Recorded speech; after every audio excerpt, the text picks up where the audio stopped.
Hey guys, welcome back to Serial at Midnight. My name is Heath, and I am joined by Tom O'Dell, filmmaker Tom O'Dell, for a conversation about a new fantasy project, Fantasy Rising, a documentary telling the story of fantasy. Tom, welcome to Serial at Midnight.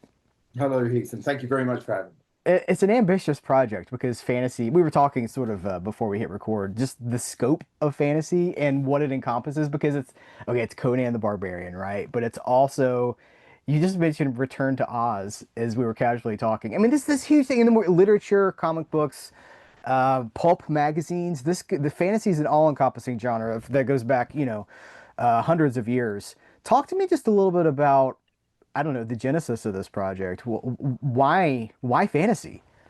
Okay, so yeah, I was a big fan. I go as far as saying as I was a big fan of fantasy when I was younger, and I kind of moved away from fantasy to a certain extent because I felt that I was getting older, and in a way, fantasy wasn't necessarily talking to me anymore. And I found, in many ways, yeah, I really enjoyed Fellowship of the Ring, and but it wasn't. It didn't seem as relevant in a way. And then kind of Game of Thrones really made me think, oh right, okay, this is to fantasy what maybe 2001 was to science fiction. It's kind of this is the great revisionist work. This is making fantasy real for people who are it's for a new generation of people. And obviously the book came out in the mid 90s, but but I didn't read the book. I watched the show and I thought this is fascinating. This is realistic psychological character, the psychological depth of the characters, where the story was going, the unexpected nature of the story, its vision of a fantasy world being the reverse of every other fantasy world I remembered. So it was kind of the magic isn't something that's going to be lost, like in Lord of the Rings. It's the magic is something that's lost, but it's coming back. So all of these things I thought was fantastic, and so it made me kind of revisit fantasy. And I'd done a documentary called Rise of the Superheroes back in 2017 that was very much looking at it was looking the superhero, obviously superhero cinema at that point was massive with the MCU, DC universe ish, but it was very much I looked at it as the interest of this kind of overlap that really the comic books came out with 1939, 1949, 1941, the kind of first DC characters that we knew, and almost immediately cinema was picking them up. So you had the serial versions of Batman, which is dreadful, but I think comes from 41. Then you had the Superman with George Reeves, and cinema almost picked it up immediately, and it was all there was this kind of they were intertwined for a long time, and so there was an idea even after Jaws and Star Wars, like then Superman comes along and it was like, yeah, kind of this was always supposed to be blockbuster stuff, wasn't it? And it took such a long time for it to finally filter through where, as one of my interviewees says, when the jocks and the cool kids from high school are turning up to watch an Avengers film where Captain America and Thor are going to beat up a bunch of aliens from outer space, something's changed. And it's like, I wanted to track that change where comic books have been, for me, I was still very much into comic books in the 90s. And that kind of just the culture had completely changed. It was like, we were outsiders. It was a subculture. You existed in the comic book shop and you knew the people who liked comics and you spoke about it with them, but it was something you didn't necessarily share.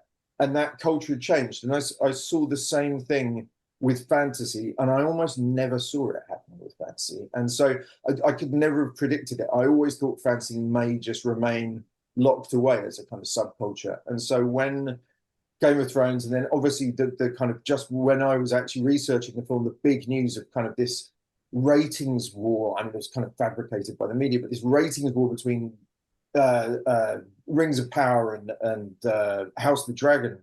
So what these are the biggest shows that these guys are going to battle over, a kind of like a Lord of the Rings thing and a follow up to Game of Thrones. This seemed crazy. It seemed like it had become larger, and then And the obviously, Wheel of Time, they're like, hey, let's yeah, adapt the huge series, The Wheel of Time.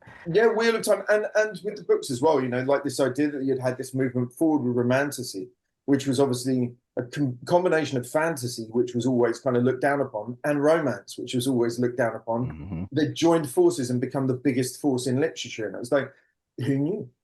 So I just thought, well, this is Right. really interesting, I just thought it would give a good, I don't know, it would give me a good opportunity to really delve deep and think, okay, what is fantasy? Where does it really come from? Wow. That's a big, Okay, so it's a 2 hour. By the way, I should mention this is a Kickstarter campaign that's happening right now. It's sort of in the final days of the Kickstarter. The documentary is more or less finished, and you've got some post-production work to do on it. And the Kickstarter funds are really to finish it, but also this is one of those, here's how you get your copy, because this is a thing that's going to have digital distribution.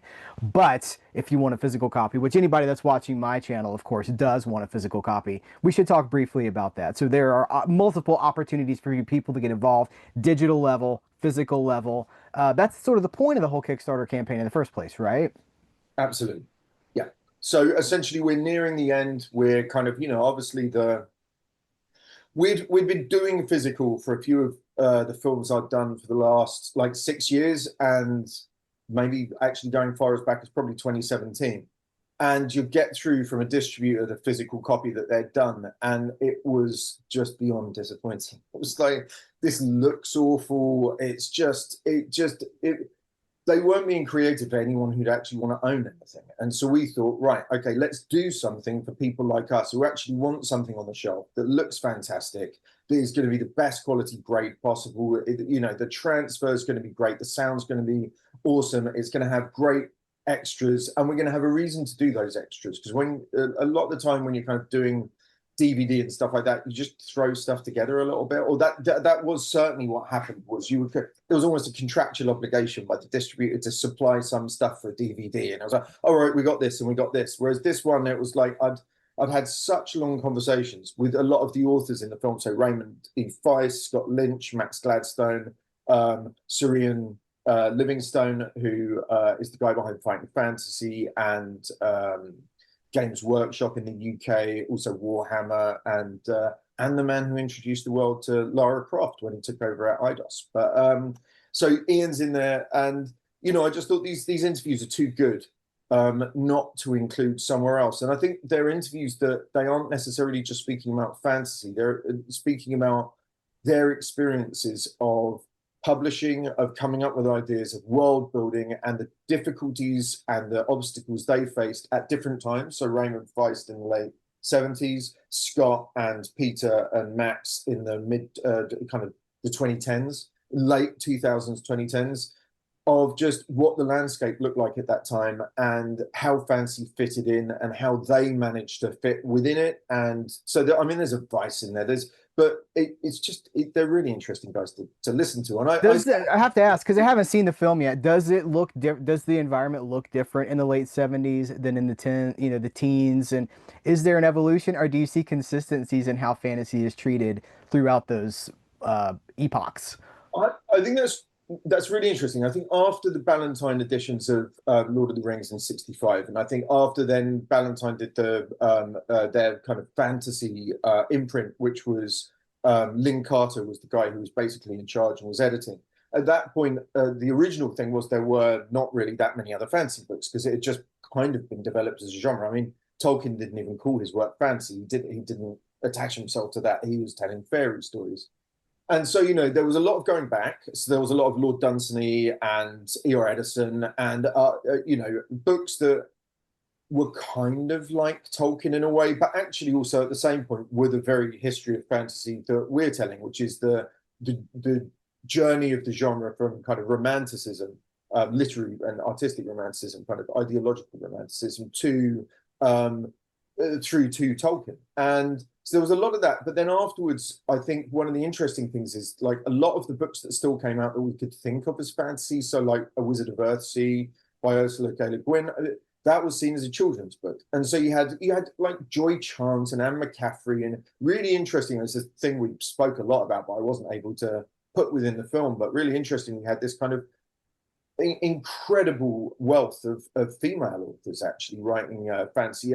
Diana Wynne Jones, and so fantasy wasn't at that point. Obviously, at the same point in the background, you had, or I wouldn't say in the background, on a side chain, you had Michael Moorcock and Fritz Leiber and these guys, and they were existing pre 1965 and Tolkien coming out anyway. So there were these kind of divergent paths of fantasy, and then they kind of all, I feel that in a way, they all kind of got lumped together to a certain extent. So I certainly felt that, speaking to Peter B. Brett, he was saying, a lot of what got published specifically after Terry Brooks' sort of Shannara was very much within that kind of high fantasy Dungeons and Dragons like world. And really the revisionism took place with 3 books. I mean, and Wheel of Time is part of it as well, but the real revisionism seemed to take place with Philip Pullman's His Dark Materials and George R.R. Martin's Game of Thrones, and to a certain extent J.K. Rowling's Harry Potter, and that seemed to kind of revive and revise and refresh the genre.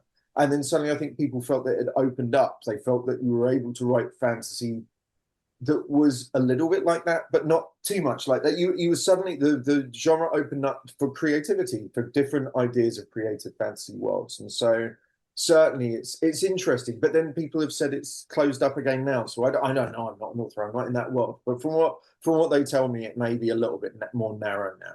Yeah. Well, it does seem like it has narrowed a little bit, but I don't know. You know, you look at the impact of Dungeons and Dragons on all this stuff. I think in the early 80s, I was actually fantasy is a film genre, is a book genre as well, but as a film genre, the 1980s is this boom period for fantasy because you've got Willow, you've got Legend, you've got the Conan movies. And it seems like there was a sort of a barrier that had been lowered at that time. And despite the Game of Thrones impact, did anything that came after that, okay, House of the Dragon, the Rings of Power, which you mentioned, I brought up the Wheel of Time, did any of those things match the cultural impact of a Game of Thrones? I don't think they did. But I think this is, I mean, I'm going off topic here to a certain extent, but I think this is the way that I get the feeling this is the way that media has, that certainly in the kind of streaming era now that that's becoming more, uh, when we say about things being closed off, that's becoming narrower in a sense. Is that I actually look at it, I think actually Game of Thrones really strikes me as being, if you look at it, it's like, well, Harry Potter was fantasy Star Wars moment. That was the moment when kids were queuing around the block. It was the fantasy Beatles moment. It was right to call it Pottermania. That was when, and now you could say it's children's fantasy. It's what, look, it's wizards and it's dragons and it's magic and it's monsters. It's fantasy. And even though it's happening in a parallel world, it's not happening in its own enclosed world. But, you know, we can have all these different rules, but it's fantasy.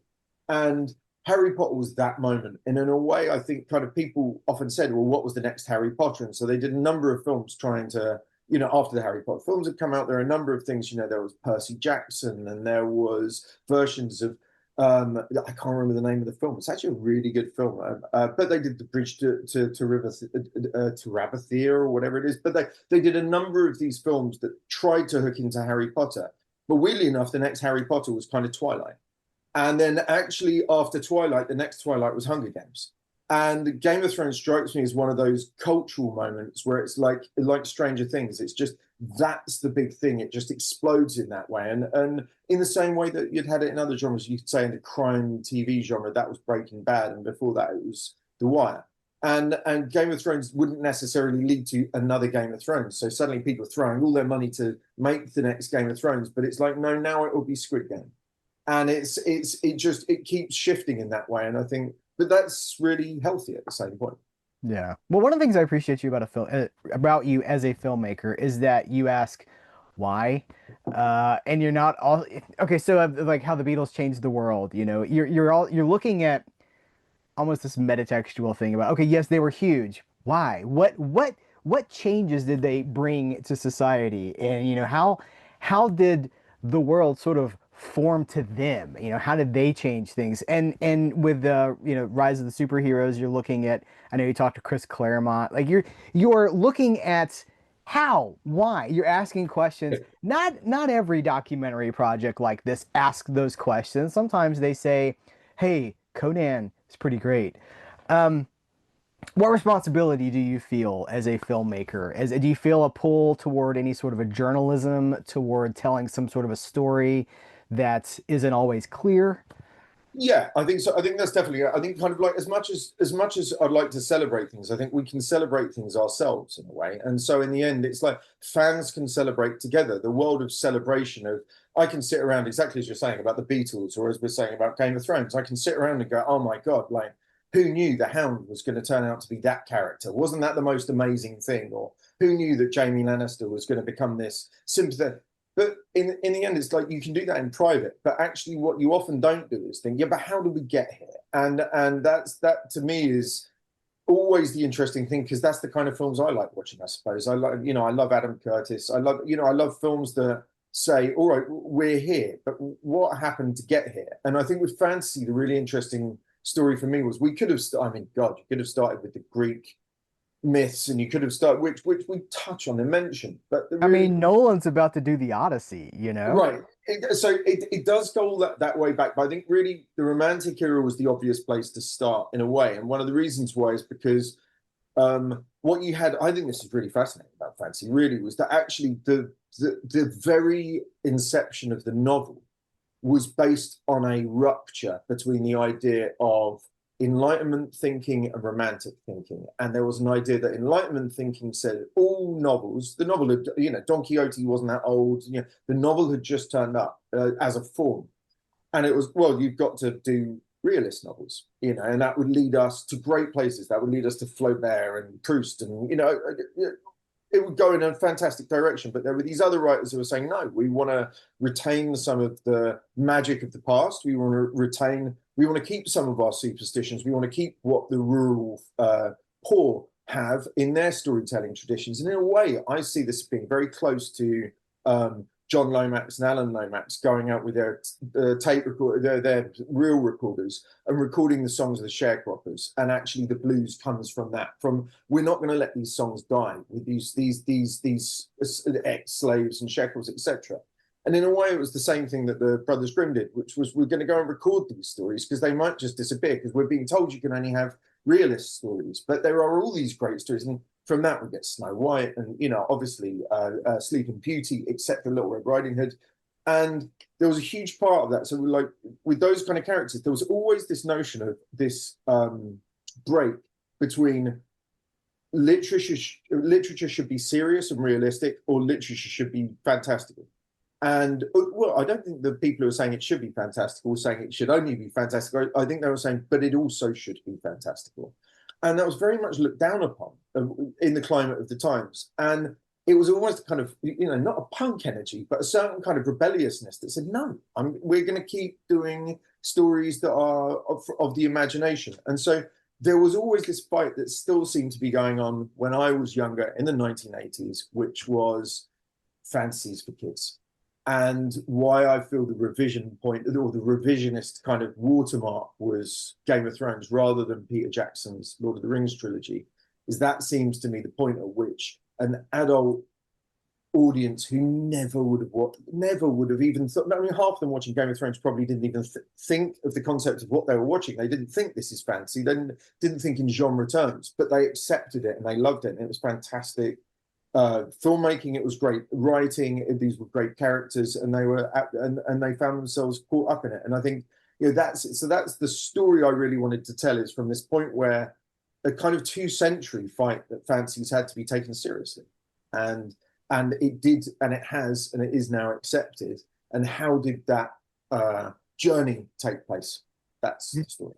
Did you ever think about expanding this into a series instead of a one film? This is massive scope. You just said 200 years, right? You're like, Yeah. let's go over 200. Did you ever think about maybe this is a 6 episode miniseries or something like that? Or did you want to lock in on that 2 hour format? In terms of a 6 episode, I wanted to keep it. There are loads of different kind of paths you could go down. So in the end, I wanted to kind of focus on these kind of, what I saw as the major path was actually fantasy. Kind of seems to, obviously fantasy begins with Greek myth, the myths and legends that are a part of any culture.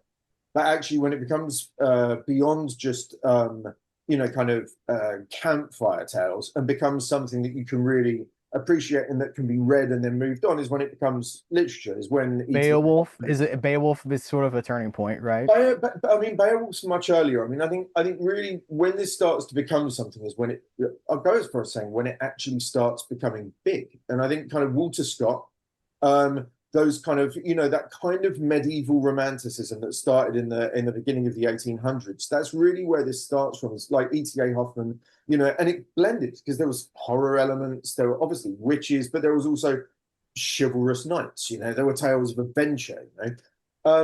but the interesting thing is it's like that you get these in the same way I think with science fiction is you get these remarkable turning points, or I wouldn't necessarily say turning points, you get these kind of epochal moments, which in the end, as good as George MacDonald or or E.T.A. Hoffman may be, or William Morris, in the end, Alice in Wonderland was a like kind of world-changing book. There's the world has never forgotten Alice since it happened. It was that huge, and it's like fantasy has dropped a number of these bombs, and like Alice in Wonderland happens. And it's like, oh right, what's coming next from the UK? Like we were kind of saying about what's next after Game of Thrones. It's like, right, what's next coming from the UK and Europe? And there were things, there was J.M. Barrie's Peter Pan, and there was Edith Nesbit's Five Children in it, but the next bomb that got dropped was America took up fantasy, and that was a totally non-European, and that's the Wizard of Oz, the wonderful Wizard of Oz. And it's like, right now, this is what a fantasy looks like if it's American, and it looks like this, and it keeps moving him out. And I think Conan being a key thing, pre-Tolkien, is Conan is that thing where it's like with Conan, I think what happened was that as much as Wizard of Oz had been this idea of a kind of an American fairyland which had none of the. I mean, there's real jeopardy in the books, and I think we forget that. I reread them for the project, and I was like, oh my god, it's like they're beheading huge spiders and stuff like that. Like you forget half of this stuff is in there, and it is kind of grim fairy tale kind of stuff. But Conan was where it's like, right, okay, let's actually take the American archetype, which is the rugged individual, the lone gunman, the gunslinger going into town and going in from town to town, sorting out the problems. And let's create a fantasy version of that. And that's enormous. It's like Conan just changed everything. And I think there's no Dungeons and Dragons without Conan, it's like, and so you see these things, and so many people see the turning point as Lord of the Rings, and it was massive, right? But there were loads of turning points along the way. And so, or not turning points, like I said, these kind of bombs being dropped. And Yeah, but that it took a while for Lord of the Rings to sort of catch on, didn't oh it? I yeah. mean, it was it was a slow build for that success. Yeah, I think Lord of the Rings was much more a kind of specialist book. People weren't quite sure, is it a kid's book? Is it not a kid's Hmm. book, etc. It was the paperback edition. But that's kind of where we start the film. And that's like you were saying about the Beatles, is that's also a real I always find important is if I can, is to contextualize stuff in a kind of political and social milieu. Why did this become big? And obviously it was the counterculture. It was, it was the Vietnam War. It was a time. Frodo lives. Yeah. Yeah, there was a real dark lord on the horizon, and whether that was Richard Nixon or the A bomb or whatever, that was really there. And so I think, that propelled it. And I still think when you were speaking about that kind of 80s wave of fantasy cinema, it's really interesting that really a lot of, and it's the same with Peter Jackson later, those guys who did that 80s wave of fantasy cinema on the whole, they were coming from that new Hollywood, which was countercultural, outsider, independent, had an independent spirit, So Yeah. like Matthew Robbins, who made Dragon Slayer, he wrote Sugarland Express. He was in the same class as Walter Murch, and Walter Murch then works with Francis Ford Coppola, but goes on to make Return to Oz, and you've got George Lucas's involvement bringing in Ron Howard. All of this existed in a way which was kind of cool and outsider. As much as we see it as big Hollywood films of the 80s. These weren't Hollywood insiders. These were the young guns, the kind of the rebels making these films. Yeah. Yeah. The USC, the Dirty Dozen, people. Yeah, yeah. Yeah. John Milius. That's right. Yeah, oh, Milius for sure. Yeah, it's interesting how I've never really connected that those 80s movies did definitely come from sort of the rebels of that scene who, Star Wars, this is a little bit of a detour. Star Wars has some fantasy to it, but um We being we discussed that in the film. well, great. Before it became this huge, corporate monolithic thing, it was really a story of rebels and outsiders taking on this bigger than them system. And it was George Lucas kind of working out, so paying homage to the 30s and to Flash Gordon and things like that. But that's fascinating. I really I think want going on that point, I think there's a really interesting thing that there's obviously a way in which Star Wars can be read very directly to do with kind of the Vietnam War. And I think actually the interesting thing is Tolkien worked the opposite way, which is Tolkien was really angry that everyone was reading this as a metaphor. And it was like, no, it's not. I mean, this is the story, and it wasn't built around, it's not supposed to be read as something about Vietnam. But things have a life of their own. And actually, if it hadn't had that life of its own, it wouldn't have exploded in the same way, because it was in America, not in Europe, that Lord of the Rings became massive again. And I think, and you had that movement where suddenly the people who were really into Lord of the Rings were not Oxford graduates who were studying linguistics or ancient Anglo-Saxon. Yeah. It was Creating languages for fun. it was Ozzy Osbourne. It was it was a bunch of working class guys in Birmingham loved this stuff. It was Led Zeppelin. These are the guys who liked it, and it kind of had its own life, that it meant more than it was meant to mean. And I think that's the greatest things do. And I think your point about Star Wars is totally right. That if I always remember watching Star Wars, and I watched Star Wars on a pirate tape when I was like 3 or something. That was the first time I ever saw it, and I thought it was amazing. And then I went to the press premiere of Return of the Jedi and was there when all the kids, everyone had brought their kids, and I was there cheering away. Because my dad managed to get it, because he was a car salesman. He'd sold a car to someone who managed to get him a ticket to the press premiere in Leicester Square. So, but then I remember watching Star Wars again when I was about 11 or 12, and I remember thinking, God, this is. I remember seeing this, specifically the shots of the Imperial gunners and stuff like that, the shots to the build up to the Death Star strike on Alderaan. I thought, this is pretty art house stuff. Like, it's kind of fetishizing this technology in a way that it's got these huge images of this stuff. It just struck me as really independent, cool cinema. And I think that's what Peter Jackson brought to it as well. Peter Jackson brought a kind of, this was the guy who made Bad Taste and Meet the Feebles and The Frighteners, and this is the guy who's going to make Lord of the Rings. And obviously he was the guy who, sold, I suppose, introduced fantasy to the largest possible audience it had been introduced to at that time.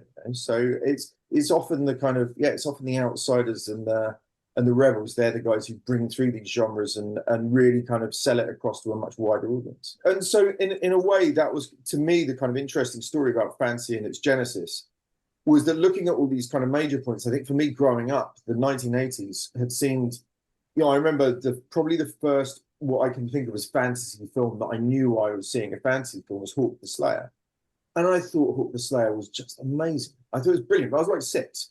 And I now know Hawk the Slayer wasn't really amazing. It was a fair play to them for making it. But, I went to the cinema to watch Dragon Slayer. I went to the cinema to watch Return to Oz. Weirdly, I wasn't into the Jim Henson things so much. I know there are people who absolutely love it. We cover Dark Crystal and Labyrinth in the film, I but think those things succeed better from a technical level than from maybe a storytelling level.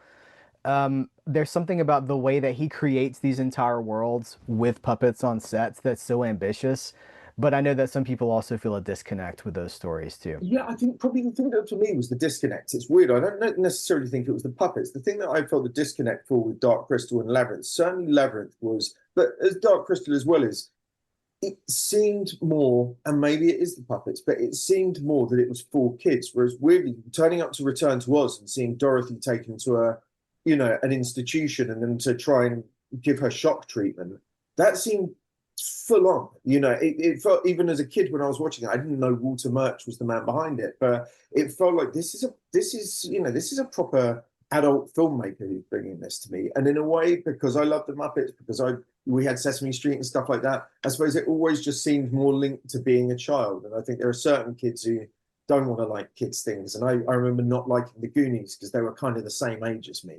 And it was like, I don't want to watch a film where people are the same age as me. I want to watch Midnight Run and Predator or whatever. It was kind of, obviously a bit later, but that was kind of, or Yeah. Terminator or Aliens. It was kind of I think there's certain things like that, but definitely Return to Oz, and Willow to a certain extent. And you look on them now and you think with these amazing kind of totemic films, but at the time that was also really interesting to tell the story. Is these films weren't hits. Like in the wake of Star Wars, that opened the door for fantasy, and almost in a way that opened the door for science fiction fantasy and fantasy itself.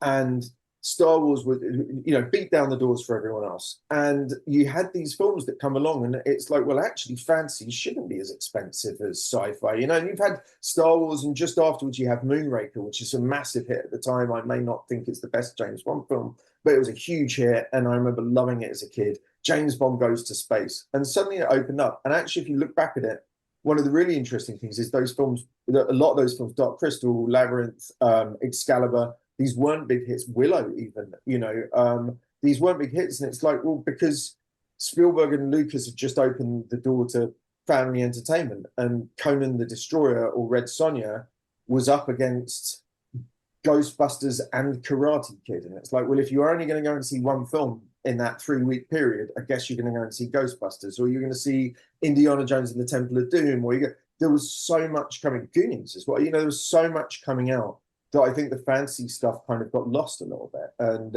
as much as we remember it now, and we watched it on VHS and DVD, the idea of how to get a fancy blockbuster seemed like such a major thing. When Willow didn't tank, but when Willow underperformed, you look back, and I hadn't really thought about it, but it was like, what happened before Lord of the Rings? Peter Jackson's Lord of the Rings, what did happen? And I was looking at it, well, it can't just be Dragonheart. It can't just be Rob Cohen's Dragonheart. And then you look at it, and it's like, oh, it was. So how did fantasy keep thriving? And it's like, oh, of course, The Legend of Zelda.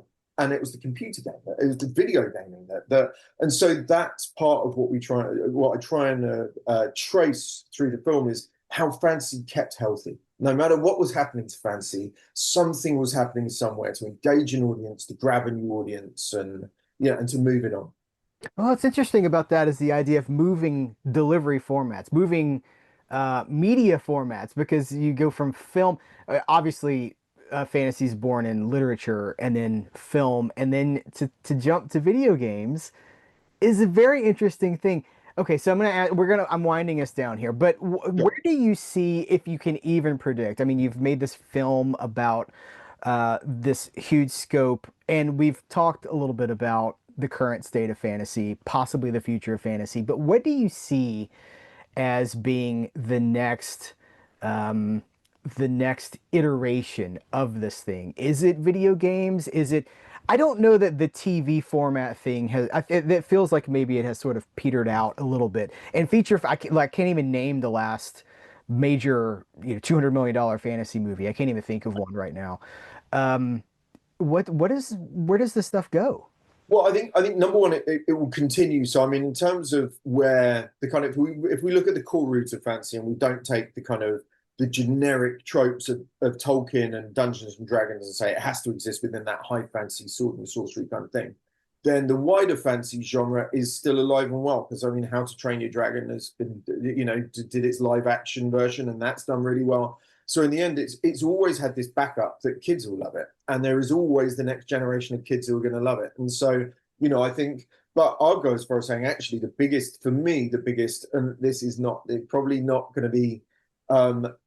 I do see fantasy as the wider genre, and for me, Wicked is like such an important milestone. I mean, the book came in the mid-90s when you had George R.R. Martin, Philip Pullman, and J.K. Rowling. That book came at the same point, and that is a revisionist take on fantasy. And I think maybe now it's really interesting because we noticed at the comic book film that like people were trying to do revisionist comic book films before there were that many popular comic book films. So we had Tim Burton's Batman and stuff, but suddenly you had these films like and if I get the name right, it's Mystery Men with Ben Stiller Yeah, and Ginny Garofalo, based on a comic book. and Yes. it's a Yeah. fantastic film, but it's a breakdown of the comic book film. These are Mhm. comic book guys, but they're not quite. And so you're getting these Unbreakable. You're getting these kind of revisionist films about comic books before we'd had the comic book explosion. The opposites happen with fantasy. So we've had all these fancy things, and I think maybe now this kind of revisionist take on fantasy, as Wicked is, which, and look, if you don't like musicals, that's absolutely fine or whatever. But the fact is, Wicked is a bold film, It's an amazing, and it's a fully built world too. It's funny because I was like, I can't think of the last $200 million fantasy movie. Wicked is, of course, that thing, isn't it? and it breaks apart, what we know of Oz, and it questions, I watched the film and undoubtedly thought, we're looking at this and we're basically saying he's decided Oz as America, and in that sense, it's like all the West, let's say, Yeah. and in that way, it's a kind of it's fancy's dances with wolves moment in a way, and I think we all need them. It's when revisionism actually, and that could be what we're looking at now. We could get you know, we could get a fancy Unforgiven. We could get a fan, you know, that would be fantastic, is to see that people really start looking at it and go, okay, well, we've had Peter Jackson's Lord of the Rings, we've had Game of Thrones, we've had, if you really want to watch House of the Dragon, fine, you can watch Rings of Power, but fancy maybe in that place now, which comic books got, and with the boys, right? And loads of other genres always get to. The mob film got there, the gangster film got there, you know, much earlier with Godfather, but you know, and the Western got there. And I suppose, you know, you had Sam Peckinpah and you had the outlaw Josie Wales, you had Wild Bunch, you had God, Pat Garrett and Billy the Kid, and these remarkable films that were Heaven's Gate, right? These films that were taking apart what we thought. Revisionist. Yeah. Yeah, Yep. and that's what I see Wicked as. It's like I watched it and was like, as much as I'm not the biggest fan of music was at all, I, you know, sat there and thought, this is taking an axe to it, and that's, I was not expecting that. So I think if fancy went in that way, there could be some really interesting fancy on its way. You know? That's very interesting. All right, so let's talk about how people can get involved with this film, how they can see Fantasy Rising, how they can have their own copy of Fantasy Rising, and all a bunch of extra goodies that are on the table too. Sure. So Uh, we've got a Kickstarter at the moment. It's running. We've got a 2-disc Blu-ray edition is kind of like your main reward. That is, as I said before, you know, we've really put our work in to make sure that's actually a really good package. That is going to have exclusive artwork by D&D legend Wayne Reynolds. We've got, as part of the rewards, I mean, you can download, you can go to the digital premiere. There are digital options available. At the same point, we've got on the larger collector's edition and the larger treasure box packages, we've got a new edition, a new hardback edition of George MacDonald's fantasy classic, actually the first British fantasy novel, I think you could argue, Fantasties. We've got Tolkien's sage, Brian Sibley, who is writing a new introduction for that. We've got artwork by Joe Wilson, who recently did the artwork for Washington Black and has done a whole heap of artwork, including for the Clash of the Titans box set. Definitely in the UK. I'm not sure if in the US. We've got artwork from we've got exclusive artwork from Fighting Fantasy, from Surrey and Livingstone, who we've created a fantastic Forest of Doom artwork that Ian's going to sign and number. Yeah, there's just a whole bunch of different things that, depending on what your angle is into fantasy, hopefully there's something there for you. And obviously there's the film, which is, you know, hopefully, to me, the most important thing is the film. So the film is there, and however you want to own it, it should be available. well, and this is also trying to uh, do it yourself, to get it out there yourself in a way that's, you know, this is the version that we want to present to you. This is not us handing it off to somebody else. This is our way. We're doing this our way, right? Yeah, absolutely. I think that's it. We have a US distributor we've worked with for a long time, and we said to them, look, you know, we had discussed the project massively. I mean, we discussed it a lot, and they were on board. And we said, look, we're going to do it this way first. And they were fantastically gracious in saying to us, look, you do your thing, and you come to us when you've done your thing, and we'll take it from there. And so for us, it was very much yeah, to get the film out there in the way that we wanted, and you know, not to pass it over to, you know, to sub distribute it then to a DVD company at some place that does a substandard. I mean, you must have seen them. They're like, you know, these things that you just get it through, and it's like, even the box is flimsy. You know, it's like, I reckon I'll break the disc just trying to get it out of the box. You know, so that's what we wanted to avoid. So, and we also wanted to have some fantastic artwork, and the artwork, the extras, that is literally all of that's only going to be available by this Kickstarter. One of the benefits of the world as it exists right now is we have the ability to directly support creators and to help them realize their visions. And this is exactly that opportunity. Is there anything else that we should have talked about that maybe I didn't bring up that you want to cover? Uh, Sounds like we it's did it. like you said, I think it's one of those things that it's such a large topic that we could go granular on so many different things, and we could talk about, you know, fancy in the 60s and fancy in the 50s or whatever. You could speak You want to about spend a couple of hours talking about fantasy in the 60s? I got exactly. the time. You know what I mean? I could just keep going, and I find it really interesting. And that's why I wanted to, that's another reason why I really wanted to make the film. Fancy's interesting. It's like that's one of the key things I demand if I'm going to make a film. It's like the subject matter has to be interesting. It has to interest me, and then I have to try and interest a distributor or whoever, or a number of distributors, wherever. I have to walk into a meeting or be on Zoom or turn up at MIP or whatever, and try and explain why this really has to. And I turn into a kind of salesman, and it's like it's not what I intended to be. It's not how, but it's like, well, now I'm fully invested in this idea. I want to convince you that it's a good idea.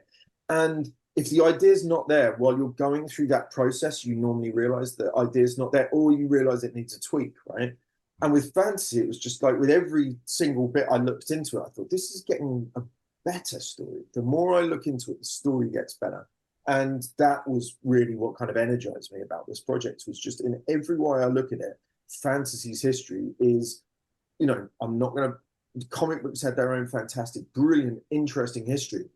Fantasy's history is in some way a fight for the imagination in the arts. And that to me was enormous. Like the scope of what the fight for fantasy and the fight for the fantastical was, is an enormous fight. And it's one that really, thankfully, fantasy won. That's amazing. What a great tease for this project. I can't wait to see it. You've got me so excited to see it. Tom O'Dell, thank you for coming to talk to me about this. Thank you.